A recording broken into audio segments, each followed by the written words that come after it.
2 రోజుల్లో ఇరాన్ పని క్లోజ్ చేయొచ్చు అని యుద్ధాన్ని మొదలుపెట్టిన అమెరికా 12 రోజులు తిరిగేసరికి ఆ యుద్ధం నుంచి చేతులు ఇంక పూర్తిగా కాల్చుకోకుండా బయటకు ఏ విధంగా వచ్చాయో దిక్కుతేని పరిస్థితుల్లో కొట్టుమిట్టాడుతూ ఉంది. గౌరవప్రదంగా బయటకొచ్చి అటువంటిది ఏదైనా మార్గం ఉంటే చూడండి అని మాజీ సలహాదారులు ట్రంప్‌కు కూడా సూచించారు అని చెప్పి అమెరికన్ పత్రికలే రిపోర్ట్ చేస్తూ ఉన్నాయి. అమెరికా ఎన్ని రోజులు సహాయాన్ని కొనసాగిస్తుందో దిక్కుతెలియని పరిస్థితుల్లో ఇజ్రాయెల్ ఉంది. అండ్ 2 రోజులు తుడిసికి పెట్టుకుపోతుంది అనుకున్న ఇరాన్ ఏమో రోజులు గడిచే కొద్దీ వాళ్ళు మరింత బలంగా కనిపిస్తూ ఉన్నారు.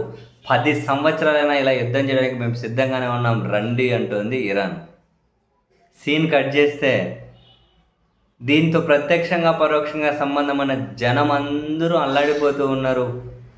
అందరికీ కష్టాలు వెంటాడుతూ ఉంటే ఫైనల్గా ఈ యుద్ధంలో నిజం చెప్పాలి అంటే గెలుపు తరహాసం ప్రదర్శిస్తూ ఉన్నది మాత్రం రష్యా అధ్యక్షుడు వ్లాదిమిర్ పుతిన్. ముమ్మాటికి పుతినే.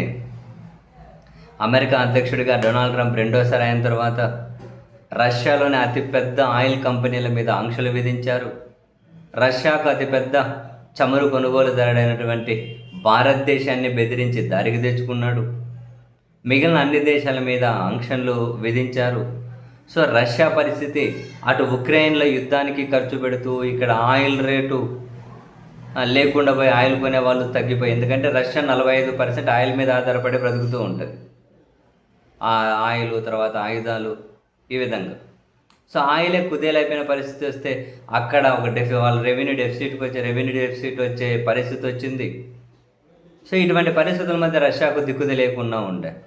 ఎప్పుడైతే ఇరాన్ మీద రష్యా యుద్ధాన్ని మొదలెట్టిందో, ప్రతిగా ఇరాన్ ఊహించని రిప్లై ఇవ్వడం మొదలెట్టిందో, ప్రపంచంలో చమురు ధరలు కని విని ఎరుగని రీతిలో పెరిగిపోవడం ఒకటి, మధ్యప్రాచ్యం ఇరాన్ ఇదంతా చమురు మార్కెట్ డిస్టర్బ్ అయిపోయి అందరూ రష్యా మీద ఆధారపడడం ఒకటి.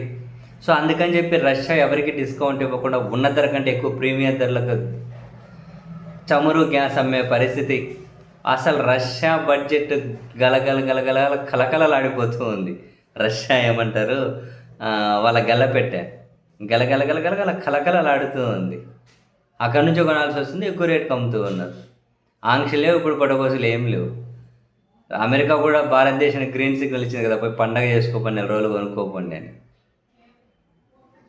సో చాలా లాభాలు. రష్యా గల్లపెట్టె నిండింది.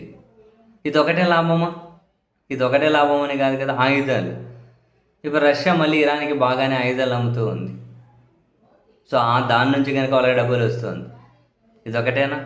ఇక్కడ ఉక్రెయిన్లో అలా ఏమంటారు, రష్యా ఏదైతే ఓ చిన్న యుద్ధం లాంటిది చేసుకుంటూ వెళ్తూ ఉందో, దానికోసం దాని మీద అమెరికా దృష్టి పెట్టి ఉండే, ప్రపంచ రాజకీయాలు దాని చుట్టూ కేంద్రీకరింపబడి ఉండే.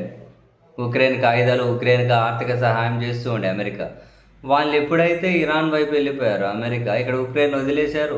ఉన్న ఆయుధాలన్నింటినీ అక్కడ ఇరాన్ వీళ్ళతో ఖర్చు పెట్టేసేస్తుంది. మంచి ప్రధానమైన ఆయుధాలన్నింటినీ.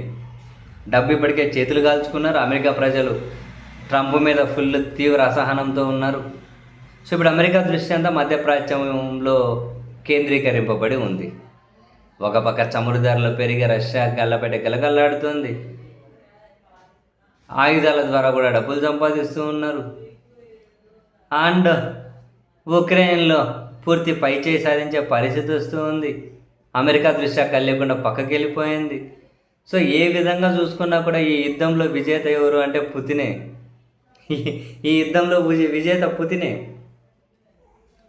అసలు నిజం చెప్పాలి అంటే ఇరాన్ మీద అమెరికా యుద్ధం మొదలెట్టడం అన్నది పుతిన్కు ఒక గిఫ్ట్ లాంటిది. అయితే మనం ఇంకొక డబల్ ఇన్వర్టెడ్ కామర్స్లో నోట్ చేసుకోవాల్సింది, ఇరాన్ కనుక బలహీనపడితే, లేకుంటే అక్కడ కనుక అమెరికా వీళ్ళు పై చేయి సాధించి ఇరాన్లో కనుక అస్థిరత లాంటిది వస్తే రష్యా నష్టపోతుంది. ఇప్పుడు ఏ కోశాన చూసినా అటువంటి పరిస్థితులు ఇరాన్ నుండి ఎట్లా బయటకు రావాలో వీళ్ళు కొట్టుమిట్టాడుతూ ఉండే పరిస్థితి ఉంది అమెరికాకు. సో షార్ట్ పీరియడ్లో అయితే రష్యా బాగా డబ్బులు వెనకేసుకొస్తుంది. వాళ్ళకు ఉన్నటువంటి దాదాపు ఆర్థిక నష్టాలన్నీ తొలగిపోయే పరిస్థితి వచ్చి పడింది. సో ఇరాన్ విజేతనా, ఇజ్రాయెల్ విజేతనా, అమెరికా విజేతనా పక్కన పెడితే పుతిన్ విజేత. ముమ్మాటికి పుతినే విజేత ఇప్పటికైతే.